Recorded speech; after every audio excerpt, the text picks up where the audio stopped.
My name is Maggie Helwig, and I am, among other things, the priest of the Church of St. Stephen in the Fields in Kensington Market.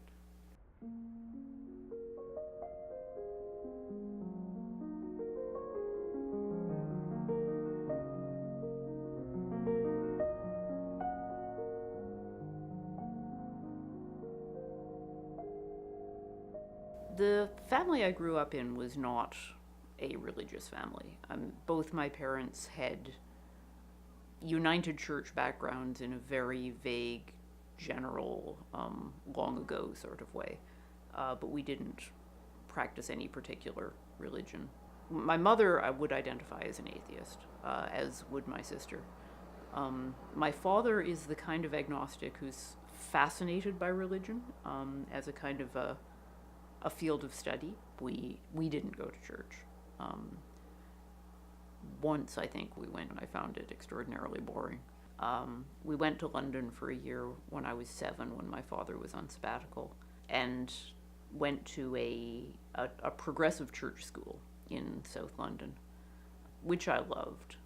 I liked my school, I had friends. So that was kind of my first close brush with the Anglican Church, and it was an incredibly positive one.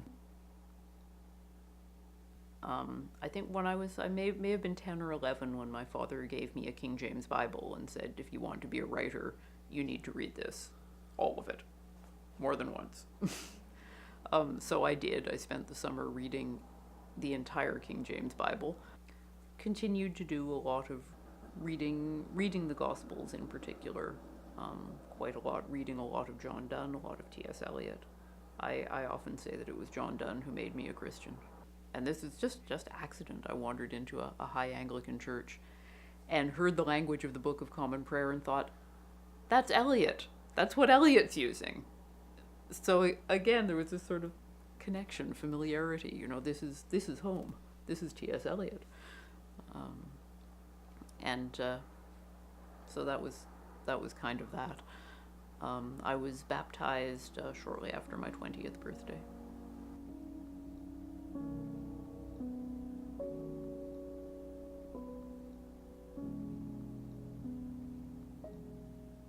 I remember very early sitting in the pews and looking at the priests up at the altar and thinking I should be up there doing that. But I really wasn't sure that there was a place for me in the church. If we are not a church of slaves and women, we are not the church. If we are not a church of the prostitutes and the tax collectors and the lepers and the outcast, we're not the church. And for the most part, we have not been that. I would say working with marginalized groups is something the church is pretty good at. Feeding people, having out of the colds, having programs of various sorts. The church is pretty good at that. Lots of parishes do that. What we are not good at is being a community of the marginalized. Understanding that is where God is, on the margins.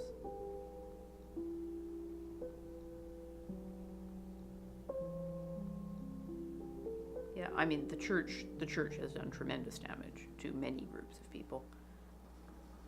I do think the church has made considerable strides in understanding and acknowledging the depth of evil that we committed in the residential schools. We can't focus on the good because there was no good. This was a genocidal project. We destroyed their families. We destroyed their cultures. We destroyed generations of people. And we can never really make up for that.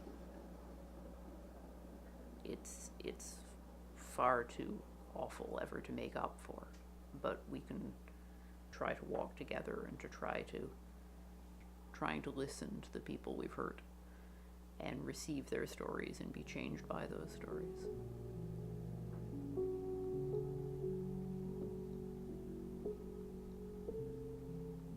I think the vast majority of people in the Anglican Church no longer have any issue with women as priests. They don't really think about it too much one way or the other.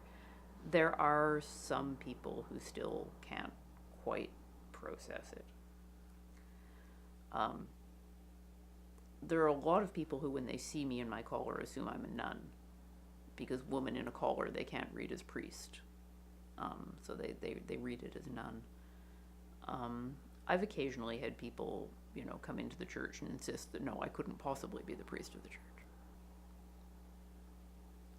We came from Kingston on a family trip to Toronto. We walked through Kensington Market, and it has very much that small community feel, with the kind of, punk and anarchist and DIY artist, zine, queer mix of culture that is also part of the market. Somewhere in the back of my mind, there was a little fantasy of being the priest of St. Stephen's. I was always a bit of an outsider, and I remember thinking at the time, this is where I'm going to live when I grow up.